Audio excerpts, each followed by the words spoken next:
"Give it to me," he said, but the elder answered, "You will have to take the going forth into homelessness." So he took the going forth, since he was interested in the system, and he learned the 3 Piþakas, after which he believed, this is the only way, MI 55. Because his speech, Gosa, was profound, voice was deep, like that of the Enlightened One, Buddha, they called him Buddhagosa, so that like the Enlightened One he might be voiced over the surface of the earth. He prepared a treatise there called Metteyya, and then the Athasalini, a commentary on the Dhamma Saòghapala. Next he began work on a commentary to the Parita.11. When the elder Theravada saw that, he said, "Here only the text has been preserved. There is no commentary here, and likewise no teacher's doctrine, for that has been allowed to go to pieces and is no longer known. However, a Sinhalese commentary still exists, which is pure. It was rendered into the Sinhalese tongue by the learned Mahinda with proper regard for the way of commenting that was handed down by the 3 councils as taught by the Enlightened One and inculcated by Sariputta and others. Go there, and after you have learned it translate it into the language of the Magadhans. That will bring benefit to the whole world." As soon as this was said, he made up his mind to set out. He came from there to this island in the reign of this king, Mahanama. He came to the Great Monastery, the monastery of all true men. There he stayed in a large workroom, and he learned the whole Sinhalese commentary of the Elders Doctrine, Theravada, under Saòghapala.12 He. Decided, this alone is the intention of the Dhamma's Lord. So he assembled the community there and asked, "Give me all the books to make a commentary." Then in order to test him the community gave him 2 stanzas, saying, "Show your ability with these, when we have seen that you have it, we will give you all the books." On that text alone he summarized the 3 Piþakas together with the commentary as an epitome, which was named the Visuddhimagga.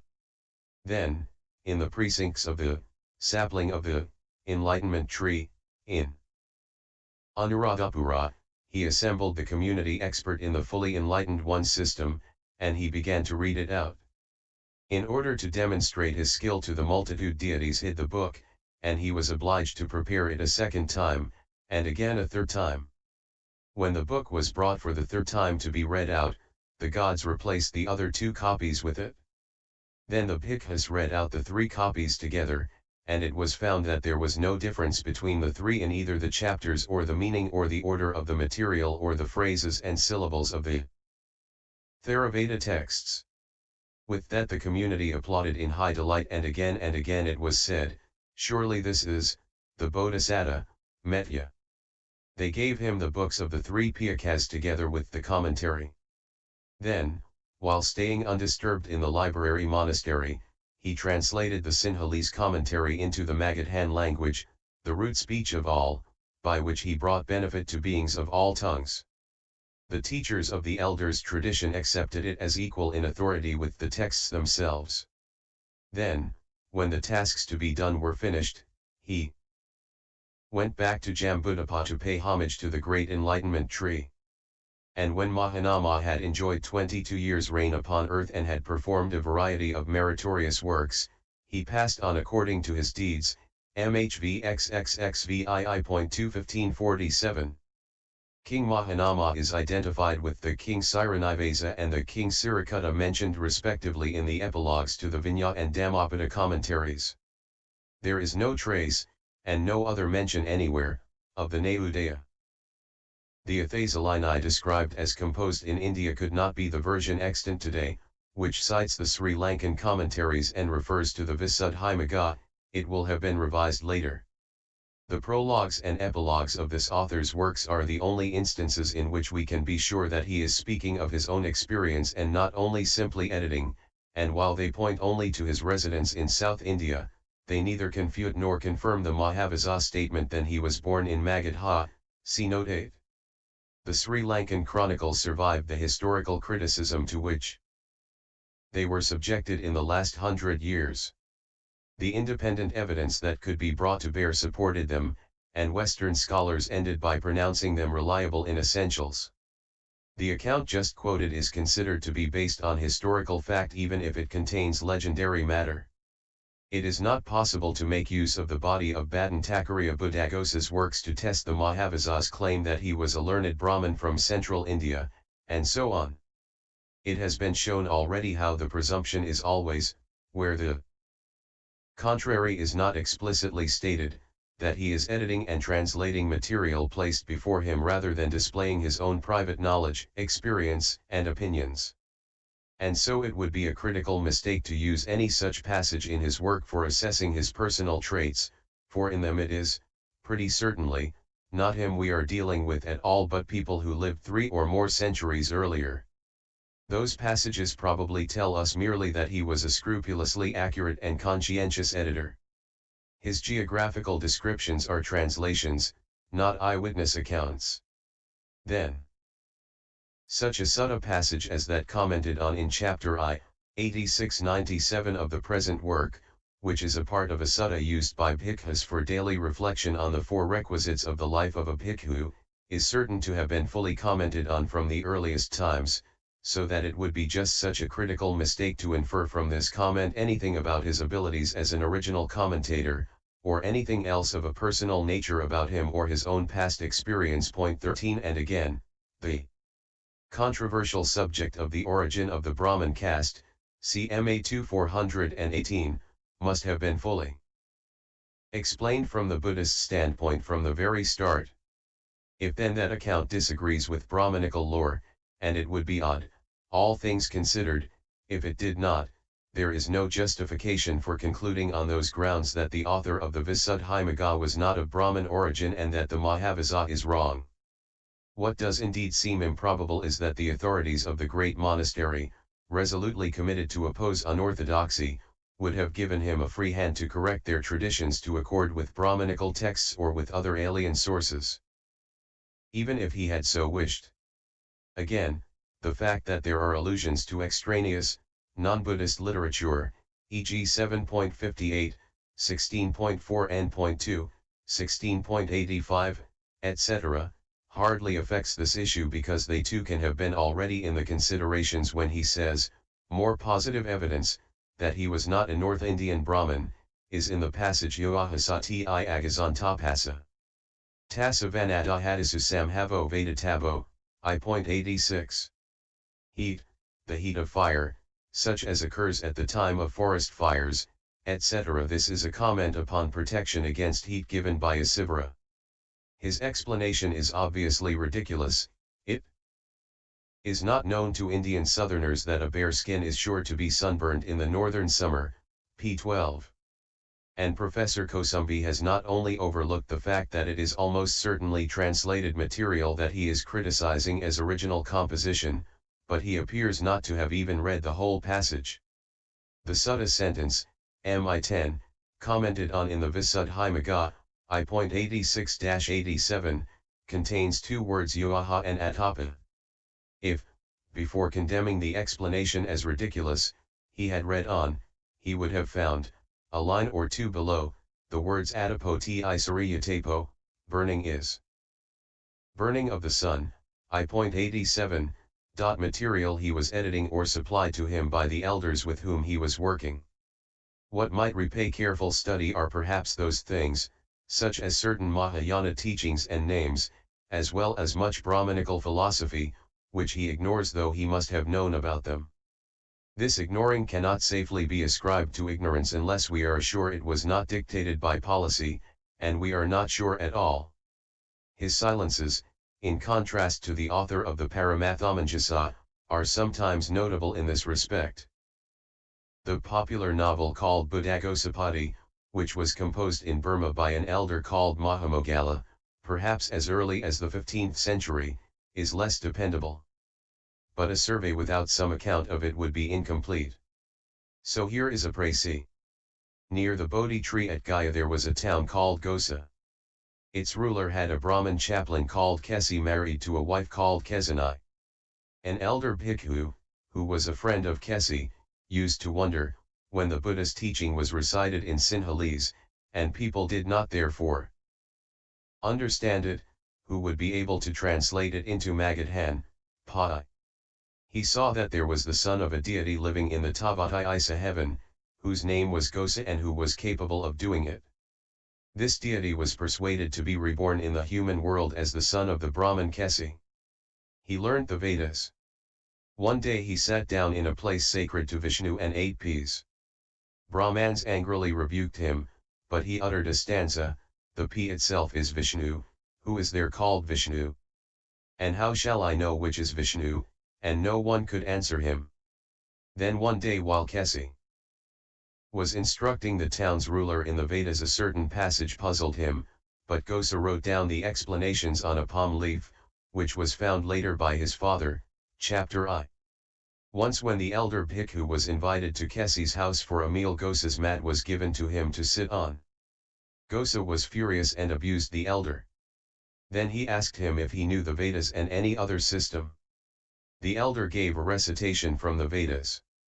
Then Gosa asked him for his own system, whereupon the elder expounded the first triad of the Abhidhamma schedule, on profitable, unprofitable, and indeterminate thought arisings. Gosa asked whose the system was. He was told that it was the Buddha's and that it could only be learned after becoming a bhikkhu. He accordingly went forth into homelessness as a bhikkhu, and in 1 month he learned the 3 Piþakas. After receiving the full admission he acquired the 4 discriminations. The name given to him was Buddhagosa, chapter 2. One day the question arose in his mind, who has more understanding of the Buddha word, I or my preceptor? His preceptor, whose cankers were exhausted, read the thought in his mind and rebuked him, telling him to ask his forgiveness. The pupil was then very afraid, and after asking for forgiveness, he was told that in order to make amends he must go to Sri Lanka and translate the Buddha word, Sikh, from Sinhalese into Magadhan. He agreed, but asked that he might first be allowed to convert his father from the Brahmin religion to the Buddha's teaching. In order to achieve this he had a brick apartment fitted with locks and furnished with food and water. He set a contrivance so that when his father went inside he was trapped. He then preached to his father on the virtues of the Buddha, and on the pains of hell resulting from wrong belief. After 3 days his father was converted, and he took the 3 refuges. The son then opened the door and made amends to his father with flowers and such things for the offense done to him. Kesi became a stream enterer, chapter 3. This done, he set sail in a ship for Sri Lanka. The Mahatheravada 14 had set sail that day from Sri Lanka for India. The 2 ships met by the intervention of Saòghapala, ruler of gods. When the 2 elders saw each other, the elder Buddhagosa told the other, the Buddha's dispensation has been put into Sinhalese, I shall go and translate it and put it into Magadhan. The other said, I was sent to go and translate the Buddha word and write it in Magadhan. I have only done the Jnalokara, the Dantavisa, the Dituvasa, and the Bodhivasa, not the commentaries and the sub-commentaries. If you, sir, are translating the dispensation from Sinhalese into Magadhan, do the commentaries too. The 3 Piþakas. Then praising the elder Buddhagosa, he gave him the gall nut, the iron stylus, and the stone given him by Saòghapala, ruler of gods, adding, if you have eye trouble or backache, rub the gallnut on the stone and wet the place that hurts, then your ailment will vanish. Then he recited a stanza from his Jnalokara. The other said, Venerable sir, your book is written in very ornate style. Future clansmen will not be able to follow its meaning. It is hard for simple people to understand it. Friend Buddhagosa, I went to Sri Lanka before you to work on the Blessed One's dispensation. But I have little time before me and shall not live long. So I cannot do it. Do it therefore yourself, and do it well. Then the 2 ships separated. Soon after they had completed their voyages the elder Buddhadatta died and was reborn in the Tasiha heaven, chapter 4. The elder Buddhagosa stayed near the port of Dvihahana in Sri Lanka. While there he saw one woman water carrier accidentally break another's jar, which led to a violent quarrel between them with foul abuse. Knowing that he might be called as a witness, he wrote down what they said in a book. When the case came before the king, the elder was cited as a witness. He sent his notebook, which decided the case. The king then asked to see him, chapter v. After this the elder went to pay homage to the Saòghapala, the senior elder of Sri Lanka. One day while the senior elder was teaching bhikkhus, he came upon a difficult point of epitome that he could not explain. The elder Buddhaghosa knew its meaning and wrote it on a board after the senior elder had left. Next day it was discovered. And then the senior elder suggested that he should teach the order of bhikkhus. The reply was, "I have come to translate the Buddha's dispensation into Magadhan." The senior elder told him, "If so, then construe the 3 Piþakas upon the text beginning, 'When a wise man, established well in virtue.'" He began the work that day, the stars being favorable, and wrote very quickly. When finished, he put it aside and went to sleep. Meanwhile Saògha, ruler of gods, abstracted the book. The elder awoke, and missing it, he wrote another copy very fast by lamplight. Then he put it aside and slept. Saògha abstracted that too. The elder awoke, and not seeing his book, he wrote a third copy very fast by lamplight and wrapped it in his robe. Then he slept again. While he was asleep Saògha put the other 2 books beside him, and when he awoke he found all 3 copies. He took them to the senior elder and told him what had happened. When they were read over there was no difference even in a single letter. Thereupon the senior elder gave permission for the translating of the Buddha's dispensation. From then on the elder was known to the people of Sri Lanka by the name of Buddhaghosa, chapter 6. He was given apartments in the Brazen Palace, of whose 7 floors he occupied the lowest. He observed the ascetic practices and was expert in all the scriptures. It was during his stay there that he translated the Buddha's dispensation. When on his alms round he saw fallen palm leaves he would pick them up. This was a duty undertaken by him. One day a man who had climbed a palm tree saw him. He left some palm leaves on the ground, watched him pick them up, and then followed him. Afterwards he brought him a gift of food. The elder concluded his writing of the dispensation in 3 months. When the rainy season was over and he had completed the Pavero ceremony, he consigned the books to the senior elder, the Saòghapala. Then the elder Buddhaghosa had the books written by elder Mahinda piled up and burnt near the great shrine. The pile was as high as 7 elephants. Now that this work was done, and wanting to see his parents, he took his leave before going back to India. Before he left, however, his knowledge of Sanskrit was queried by bhikkhus, but he silenced this by delivering a sermon in the language by the great shrine. Then he departed, chapter 8. On his return he went to his preceptor and cleared himself of his penance. His parents too forgave him his offenses, and when they died they were reborn in the Tusita heaven. He himself, knowing that he would not live much longer, paid homage to his preceptor and went to the Great Enlightenment Tree. Foreseeing his approaching death, he considered thus: there are 3 kinds of death, death as cutting off, momentary death, and conventional death. Death as cutting off belongs to those whose cankers are exhausted, and are arahants. Momentary death is that of each consciousness of the cognitive series beginning with life continuum consciousness, which arise each immediately on the cessation of the one preceding. Conventional death is that of all, so-called, living beings. 16 Mine will be conventional death. After his death he was reborn in the Tusita heaven in a golden mansion 7 leagues broad surrounded with divine nymphs. When the Bodhisatta Metteyya comes to this human world, he will be his disciple. After his cremation his relics were deposited near the Enlightenment Tree and shrines erected over them, chapter 8.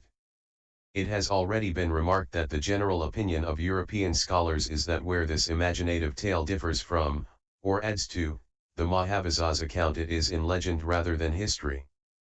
Finally there is the question of the Talang Chronicles of Burma, which mention an elder named Buddhaghosa, of Brahmin stock, who went from Thatan, the ancient Buddhist stronghold in the Ramanatsa of Burma, to Sri Lanka, perhaps via India, to translate the Buddha word into Taling and bring it back. It is hard to evaluate this tradition on the evidence available, but according to the opinion of the more reliable Western scholars another elder of the same name is involved here. Point 17. What can be said of the Visuddhimagga's author without venturing into unfounded speculation is now exhausted, at least in so far as